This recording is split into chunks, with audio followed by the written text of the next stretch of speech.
ำท่วมภาคใต้คราวนี้ที่ว่าหนักเนี่ยหนักขนาดไหนและเราควรจะต้องทำยังไงบ้างสวัสดีค่ะวิจัยชาแนลพอยต์ปิวค่ะยินดีต้อนรับเข้าสู่รายการ Point of News นะคะรายการที่วิวจะหยิบเอาประเด็นที่น่าสนใจจากข่าวมาเล่าทุกคนฟังค่ะซึ่งแน่นอนนะคะว่าประเด็นที่คนไทยทั้งประเทศน่าจะกำลังสนใจมากๆอยู่ตอนนี้และควรจะสนใจด้วยก็คือข่าวน้ำท่วมที่ภาคใต้โดยเฉพาะบริเวณที่หาดใหญ่ที่สงขลาค่ะซึ่งต้องบอกว่าก่อนหน้านี้หลายคนก็อาจจะมองว่าก็เป็นน้ำท่วมเหมือนที่เกิดขึ้นในภาคใต้แทบจะทุกปีหรือว่าเกิดขึ้นบ่อยๆอยู่แล้วแต่ตอนนี้เนี่ยนะคะจากสถานการณ์ที่เราเห็นในข่าวเราก็น่าจะเริ่มรู้กันแล้วค่ะว่าสถานการณ์ปีนี้มันไม่เหมือนปีอื่นๆแล้วก็ไม่เหมือนครั้งอื่นๆที่เราเคยเจอมาบางคนบอกว่ารอบนี้คือหนักมากๆจนไม่รู้จะคลี่คลายมันยังไงแล้วบางคนบอกว่านี่คือหนักที่สุดในรอบ300ปีสรุปแล้วที่เขาว่ารอบนี้หนักเนี่ยหนักขนาดไหนทำไมมันถึงหนักขนาดนี้และเราในฐานะประชาชนคนหนึ่งที่ไม่ได้อยู่ในพื้นที่เนี่ยจะสามารถช่วยเหลืออะไรยังไงได้บ้างวันนี้วิวเก็บรวบรวมมาเล่าให้ฟังแล้วค่ะถ้าพร้อมจะฟังกันแล้วไปฟังกันเลยค่ะ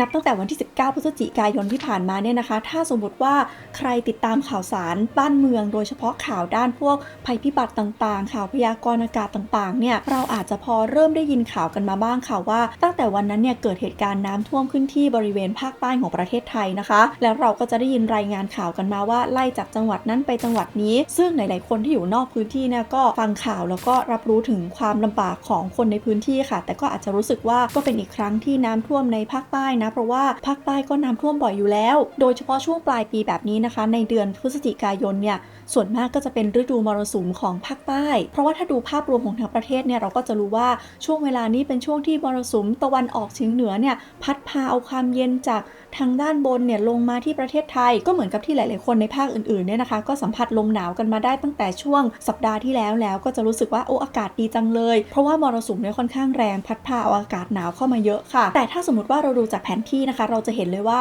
ลมเนี่ยพัดเอาอากาศหนาวเข้ามาที่ประเทศไทยในภาคอื่นๆก็จริงแต่สำหรับคนทางภาคใต้เนี่ยนะคะมรสุมเดียวกันเลยเนี่ยพัดผ่านอ่าวไทยค่ะแล้วมันไม่ได้พัดพาเอาความหนาวมาแต่มันพัดพาเอาความชื้นจากอ่าวไทยทำให้เกิดเป็นฝนตกที่ภาคใต้ของไทยในช่วงระยะเวลาเนี้ยของทุกปีเป็นปกติอยู่แล้วซึ่งถ้าปีไหนลมไม่ได้แรงมากเนี่ยนะคะฝนก็จะตกอยู่ทางภาคใต้ฝั่งตะวันออกค่ะแต่ถ้าปีไหนลมแรงมากก็อาจจะพัดพาเอาความชื้นเนี่ยข้ามเขาไปตกที่ภาคใต้ฝั่งตะวันตกด้วยดังนั้นนี่คือสาเหตุที่ผู้หลักผู้ใหญ่ทั้งหลายเขาจะชอบพูดให้จำกันว่าปีไหนก็ตามที่ภาคอื่นๆในประเทศไทยยิ่งหนาวเท่าไหร่ภาคใต้ฝนจะยิ่งตกหนักเท่านั้นนะคะประกอบกับช่วงเวลานี้ของปีเนี่ยนะคะมันเป็นช่วงเวลาที่โลกเนี่ยโคจรเข้าไปใกล้ดวงอาทิตย์ค่ะดังนั้นพอใกล้ดวงอาทิตย์ก็มีแรงดึงดูดกันสูงพอมีแรงดึงดูดกันสูงสิ่งที่โดนดึงดูดง่ายที่สุดในโลกก็คือน้ำช่วงเวลานี้เป็นช่วงเวลาที่น้ำทะเลเนี่ยหนุนสูงขึ้นมาอยู่แล้วซึ่งเมื่อไปดูทางภาคใต้ของไทยเนี่ยนะคะภาคใต้ของไทยเรามีทั้งทะเลแล้วก็ยังเจอมรสุมเข้าไปอีก2อย่างบวกกันด้วยปัจจัยนี้เนี่ยนะคะก็เลยทำให้ช่วงปลายปีเนี่ยภาคใต้ของไทยก็จะน้ำท่วมง่ายค่ะโดยเฉพาะภาคใต้ฝั่งตะวันออกนะคะอย่างถ้าเราจำกันได้เมื่อปีที่แล้วเนี่ยช่วงปลายปีน้ำก็ท่วมเช่นเดียวกันค่ะอย่างไรก็ตามค่ะในแต่ละพื้นที่เนี่ยก็จะท่วมไม่เท่ากันขึ้นอยู่กับว่าปัจจัยในปีนั้นๆเป็นยังไงหรือว่าสถานการณ์ตอนนั้นเป็นยังไงจังหวัดนั้นภูมิประเทศเป็นยังไงนะคะซึ่งในบรรดาภูมิประเทศทั้งหลายเนี่ยนะมีอยู่ที่นึงค่ะที่มีโอกาสน้ำท่วมง่ายกว่าชาวบ้านเลยก็คือบริเวณเมืองหาดใหญ่นะคะเพราะว่าภูมิประเทศของหาดใหญ่เนี่ยนะคะเป็นที่ราบลุ่มต่ำค่ะล้อมรอบไปด้วยภูเขาแล้วก็เนินหลายด้านเลยนะคะถ้าเรามองจากที่สูงลงมาเนี่ยเราจะเห็นว่าบริเวณหาดใหญ่มีลักษณะเป็นแอ่งกระทะซึ่งแน่นอนว่าตามธรรมชาติของน้ำเนี่ยน้ำก็จะไหลจากที่สูงลงที่ต่ำใช่ไหมลองนึกภาพว่าเรามีกระทะอยู่กระทะหนึ่งเราเทน้ำลงมาจากทุกด้านน้ำมันก็จะต้องไหลจากบริเวณขอบกระทะเนี่ยลงมากองกันตรงแอ่งกระทะใช่ไหม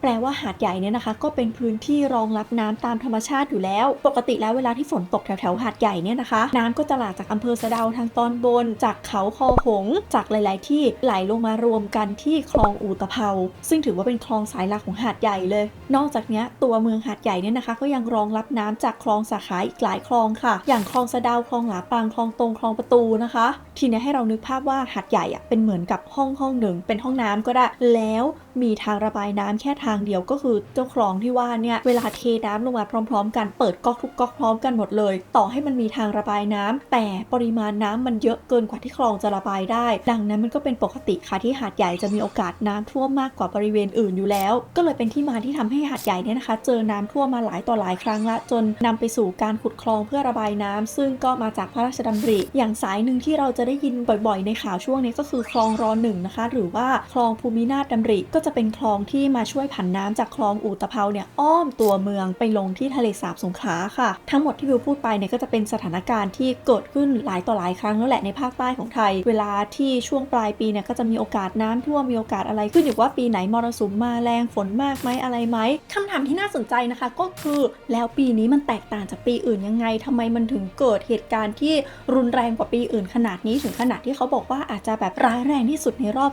300ปีเลยนะคะอย่างแรกที่สุดเลยค่ะก็คือในช่วงนี้เราอยู่ในภาวะหนึ่งที่เขาเรียกว่าภาวะลานิญญานะคะซึ่งปกติเราจะได้ยินคู่กับเอลนิโญใช่ไหมเอลนิโญลานิญญานะคะบางคนจะบอกว่าเอลนิโญแปลว่าตรงกันข้ามจากเดิมแล้งอยู่ก็จะกลายเป็นฝนตกจะกลายเป็นแล้งลานิญญาคือตกแล้วตกหนักกว่าเดิมส่วนไม่ตกก็จะไม่ตกหนักกว่าเดิมจริงๆมันก็ได้ผลประมาณนั้นแหละแต่ว่าคอนเซ็ปต์จริงๆมันไม่ได้เป็นแบบนั้นนะวิวเคยทำคลิปอธิบายแยกเอาไว้แล้วนะคะไปฟังคลิปนั้นเอาใดๆก็ตามถ้าอธิบายเอาแค่เข้าใจที่ภาคใต้ของเราเนี่ยภาวะลานิญญาเนี่ยนะคะมันคือช่วงเวลาที่อุณหภูมิของผิวน้ำบริเวณมหาสมุทรเนี่ยมันไม่ปกติค่ะคือถ้าเป็นมหาสมุทรแปซิฟิกฝั่งตะวันตกอ่ะมันจะร้อนผิดปกติพออุณหภูมิร้อนผิดปกติสิ่งที่เกิดขึ้นคือน้ำทะเลระเหยลอยขึ้นไปเยอะกลั่นตัวเป็นเมฆจากเมฆก็ตกมาเป็นฝนได้มากกว่าปกติเวลาที่เกิดภาวะลานิญญาเนี่ยนะคะมันก็เลยทำให้ฝนเนี่ยจะตกบริเวณอ่าวไทยมากกว่าปกติไปอีกทั้งที่มันเป็นฤดูที่ฝนตกอยู่แล้วด้วยนะซึ่งกรมอุตุเนี่ยเขาก็พูดมาตั้งนานแล้วว่าช่วงปลายปีนี้ถึงต้นปีหน้าเนี่ยจะเป็นช่วงเวลาที่เกิดภาวะนี้เกิดขึ้นนะทีนี้ยังไม่พอค่ะเบิ้ลไปอีก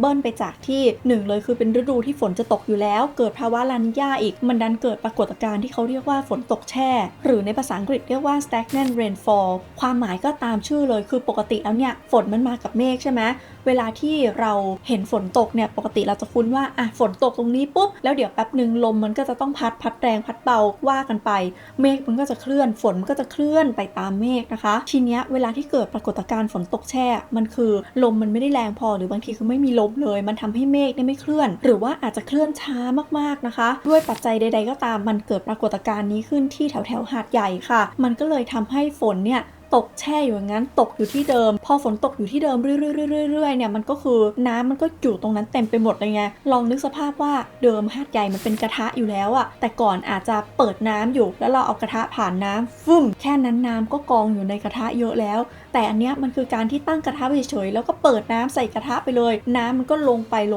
เยอะกว่าปกตินะคะประเด็นคือเวลาที่เราบอกว่าเยอะเนี่ยมันคือความรู้สึกแต่ว่าต้องบอกว่าแฟกต์เนี่ยก็บอกเราด้วยว่ามันเยอะกว่าปกติจริงๆนะคะเพราะว่าเขาก็มีการวัดปริมาณน้ำฝนกันซึ่งปกติแล้วเกณฑ์ที่เขาใช้วัดปริมาณน้ำฝนเนี่ยเขาก็จะวัดเป็นมิลลิเมตรนะก็คือเอาภาชนะปริมาณเท่าที่เขากำหนดเนี่ยนะไปตั้งกลางแจ้งระยะเวลา24ชั่วโมงเช่นตั้งแต่7 โมงเช้าวันนี้ถึง7 โมงเช้าอีกวันหนึ่งเสร็จปุ๊บมันก็จะมีคนไปเอาไอ้เจ้าภาชนะเนี้ยออกมาแล้วก็เทน้ำออกมาใส่หลอดแก้วใหญ่ๆที่เขาจะเขียนแบบเส้นเอาไว้ว่ากี่มิลลิเมตรแล้วก็ดูว่าน้ำที่เทออกมาได้เนี่ยได้กี่มิลลิเมตรเสร็จแล้วเขาก็จะมาแปลผลกันตามปกติแล้วเนี่ยเขาก็จะมีเกณฑ์เหมือนกับที่วิวขึ้นให้ดูอยู่เนี่ยจะเห็นว่าถ้ามันไม่ถึง 0.1 มิลลิเมตรคือเทออกมาน้ำแทบไม่ถึงขีดเลยก็เรียกว่าวัดปริมาณน้ำฝนไม่ได้อาจจะเป็นช่วงแล้งหรืออะไรถ้ามีปริมาณน้ำฝนตั้งแต่ 0.1 มิลลิเมตรถึง10 มิลลิเมตรเขาจะเรียกว่าฝนเล็กน้อยแล้วเขาก็จะไล่ขึ้นไปจนกระทั่งถึงฝนตกหนักก็จะอยู่ที่ตั้งแต่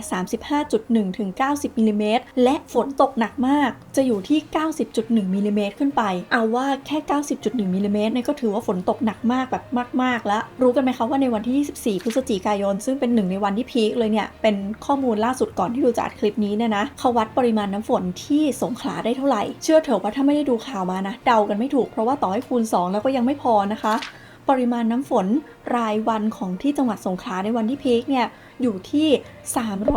359.6 มิลลิเมตรคือคูณ4เท่าของเกณฑ์ขั้นต่ำที่เขาบอกว่าฝนตกหนักอะมันเยอะขนาดนั้นนะทุกคนแปลว่าตอนนี้ปริมาณฝนที่แบบสะสมตรงภาคใต้เฉลี่ยต่อวันเนี่ยนะมันเยอะจนที่ขนาดที่เขาแบบเปรียบเทียบกันเลยว่านี่มันคือฝนแบบในรอบ300ปีซึ่งมันไม่ได้แปลว่าเขาเก็บสถิติย้อนหลังไป300ปีแล้วครั้งนี้หนักสุดจริงๆนะแต่คำนี้มันเป็นคำเรียกตามหลักสถิติอุทกวิทยาค่ะหมายถึงมันเป็นปริมาณน้ำฝนที่มีโอกาสเกิดขึ้นได้น้อ อยมากๆมีโอกาสเกิดแค่แบบ1ครั้งใน300ปีเท่านั้นพูดง่ายๆคือทุกปีมีโอกาสเกิดหมดแหละแต่โอกาสที่จะเกิดมันแค่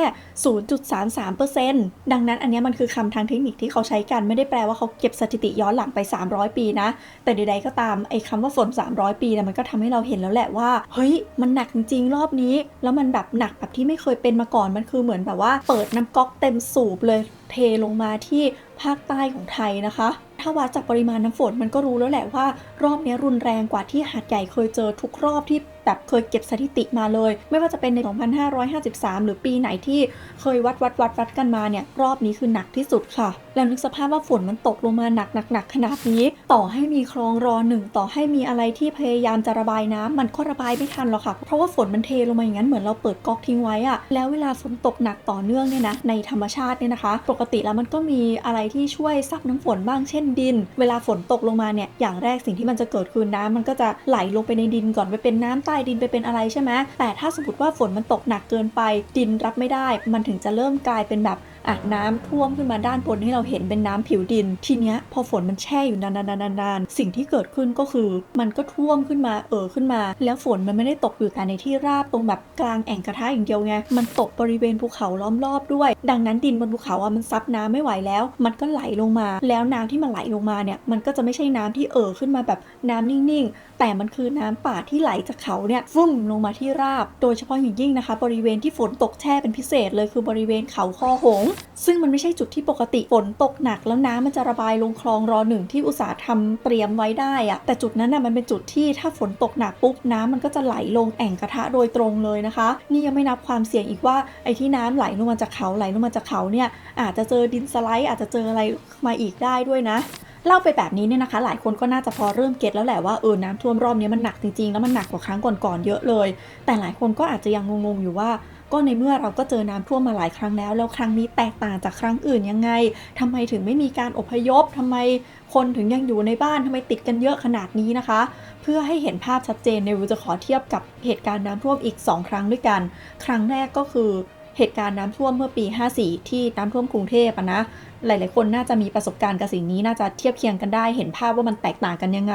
และอีกครั้งหนึ่งที่ค่อนข้างจะคล้ายกันก็คือน้ำท่วมเมื่อปี53แต่เป็นในพื้นที่สงขลาเช่นเดียวกันค่ะเริ่มจากเรื่องแรกสุดเลยนะคะที่ทำให้หลายๆคนอพยพไม่ทันเนี่ยก็เพราะว่า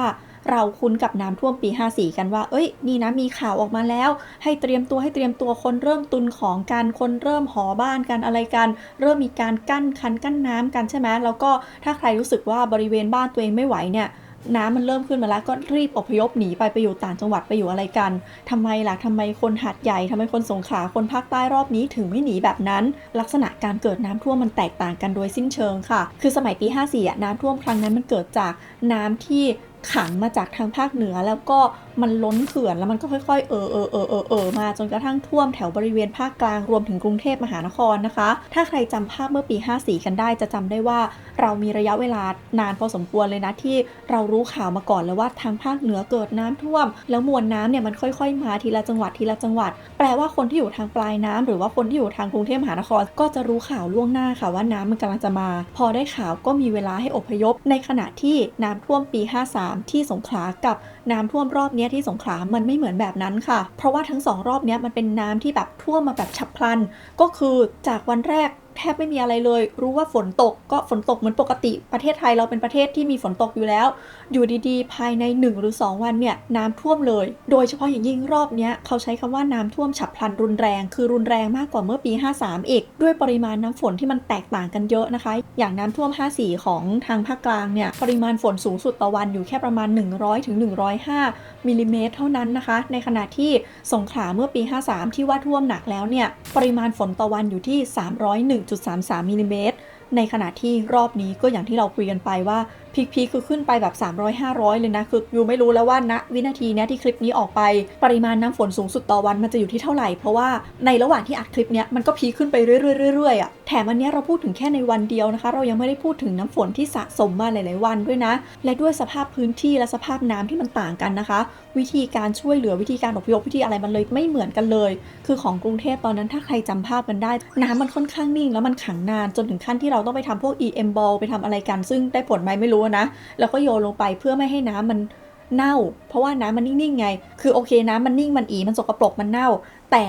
ในความน้ำเน่านั้นเราก็สามารถลุยออกมาได้สามารถเอาเรือเอาแพ DIY อะไรจากของในบ้านเนี่ยแล่นไปได้มันไม่ได้อันตรายขนาดนั้นนอกจากเรื่องสัตว์ร้ายเรื่องอะไรที่มันหลุดออกมาตอนนั้นนะเพราะว่าน้ำมันนิ่งค่ะในขณะที่ฝั่งสงขลาหรือว่าฝั่งหาดใหญ่รวมถึงภาคใต้รอบนี้มันไม่เหมือนกันเพราะว่าน้ำมันมาแบบรวดเร็วรุนแรงแบบที่วิวบอกแล้วมันเป็นน้ำที่ไหลลงมาจากภูเขาถ้าใครดูในภาพข่าวจะเห็นว่าน้ำมันไหลแรงมากและเร็วมากแปลว่าพวกแพพวกเรือ DIY หรือแม้แต่เรือจริงๆที่ขนาดไม่ได้ใหญ่พอกำลังเครื่องยนต์ไม่ได้แรงพอเนี่ยก็มีโอกาสเสี่ยงที่จะพลิกคว่ำสูงมากแล้วคนก็ไม่สามารถแบบว่ายน้ำหนีออกมาเองได้หรืออะไรได้จะลุยออกมาก็ต้องรอจังหวะแบบเราต้องแข็งแรงด้วยเพราะว่าไม่อย่างนั้นเนี่ยโดนกระแสน้ำพัดไปง่ายๆเลยนะคะรวมถึงคนไปช่วยไปอะไรก็ยากเหมือนกันแล้วนี่ยังไม่นับเรื่องของการสื่อสารการอะไรที่สับสนวุ่นวายอีกจากหน่วยงานราชการก็สื่อสารออกมาแบบนึงจากประชาชนในพื้นที่ก็สื่อสารกันออกมาอีกแบบนึงเราจะเห็นว่าฝั่งหลายๆคนที่เป็นคนรับผิดชอบก็จะออกมาบอ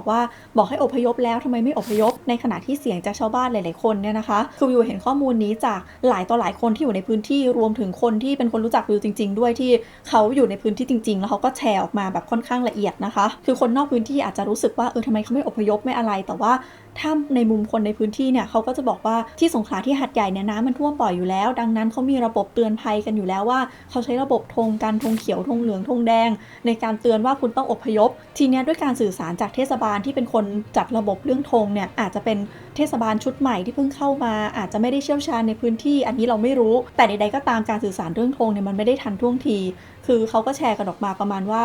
ตอนแรกเนี่ยที่มันเป็นช่วงจังหวะที่อพยพได้ในช่วงที่น้ำมันยังไม่มาถึงแต่มันมีพยากรณ์อากาศมาแล้วหรือว่าน้ำมาถึงแค่ข้อเท้าอย่างเงี้ยธงยังขึ้นธงเขียวอยู่แปลว่าไม่ได้จำเป็นต้องอพยพจนกระทั่งอยู่ดีๆณจุดหนึ่งก็มีธงแดงออกมาบอกว่าอพยพเลยซึ่งในวินาทีที่ธงแดงมันออกมาเนี่ยมันกระทันหันมากและสภาพตอนนั้นก็อย่างที่วิวบอกว่าน้ำมันแรงแล้วอะไรแล้วคนอพยพกันไม่ทันแล้วนี่ยังไม่นับเรื่องว่าหลายๆคนก็ถามว่าแล้วอพยพไปแล้วจะไปอยู่ที่ไหนเพราะว่าไม่ได้มีข้อมูลส่งให้ต่อว่าแล้วจะให้ไปอยู่ศูนย์ไหนอะไรยังไงคือเวลาคนออกจากบ้านไปแล้วมันก็ต้องมีพื้นที่รองรับนะคะพูดง่ายๆก็คือมันขาด call to action ที่ชัดเจนเนื่องจากปัญหาก็คือจนถึงวินาทีนี้ที่อัดวิดีโอนี้ก็ยังไม่ได้มีใครที่ขึ้นมาเป็นผู้บัญชาการแบบเป็นหัวเรือจริงๆในการบัญชาการทุกสิ่งอย่างให้เป็นไปตามที่ควรจะเป็นว่าแอคชั่นแพลนคือยังไง1 2 3 4นี่แหละก็คือสาเหตุที่ทำให้น้ำท่วมครั้งนี้มันหนักหน่วงมากกว่าปกติที่มันเคยเป็นมาทีเนี้ยคำถามก็คือเราในฐานะคนธรรมดาคนหนึ่งเราสามารถช่วยอะไรกับเรื่องนี้ได้บ้างสำหรับวิวเนี่ยวิวมองว่าสิ่งที่พวกเราทำได้นะคะ1เลยคือเป็นกระบอกเสียงกันค่ะว่าเรื่องนี้มันหนักและคนตรงนั้นต้องการความช่วยเหลือซึ่งสำหรับวิวมองว่าความช่วยเหลือเนี่ยควรจะมาจากคนที่มีความสามารถมีความรู้และเชี่ยวชาญในการจัดการกับเรื่องพวกนี้ส่วนตัววิวเนี่ยวิวเคยมีโอกาสได้ร่วมงานกับหน่วยงานที่เขาเชี่ยวชาญด้านการจัดการภัยพิบัติต่างๆอยู่แล้วก็คือสภากาชาดไทยนะคะเขามีแอคชั่นแพลนค่อนข้างพร้อมเขามีรถแบบที่สามารถลุยน้ำท่วมได้มีหน่วยแพทย์มีหน่วยอะไรของเขาเต็มไปหมดเลย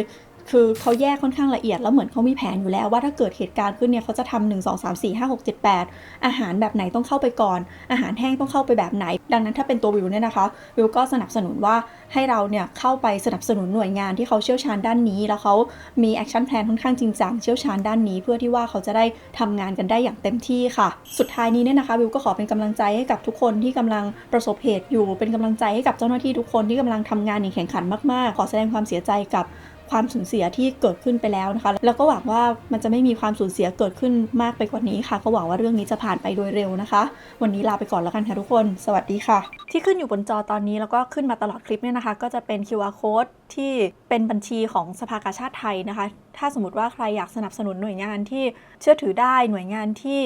มีความสามารถในการลงถึงพื้นที่ช่วยเหลือผู้คนเนี่ยก็สามารถสนับสนุนหน่วยงานนี้ได้ค่ะส่วนตัววิวคลิปนี้สภากาชาดไทยไม่ได้สปอนเซอร์ใดๆนะคะแต่ว่าเห็นถึงความตั้งใจของเจ้าหน้าที่ทุกท่านแล้วก็แอคชั่นแพลนต่างๆที่ใช้ได้จริงๆก็เลยอยากจะนำมาแชร์กับทุกคนค่ะวันนี้ลาไปก่อนแล้วกันนะคะทุกคนสวัสดีค่ะ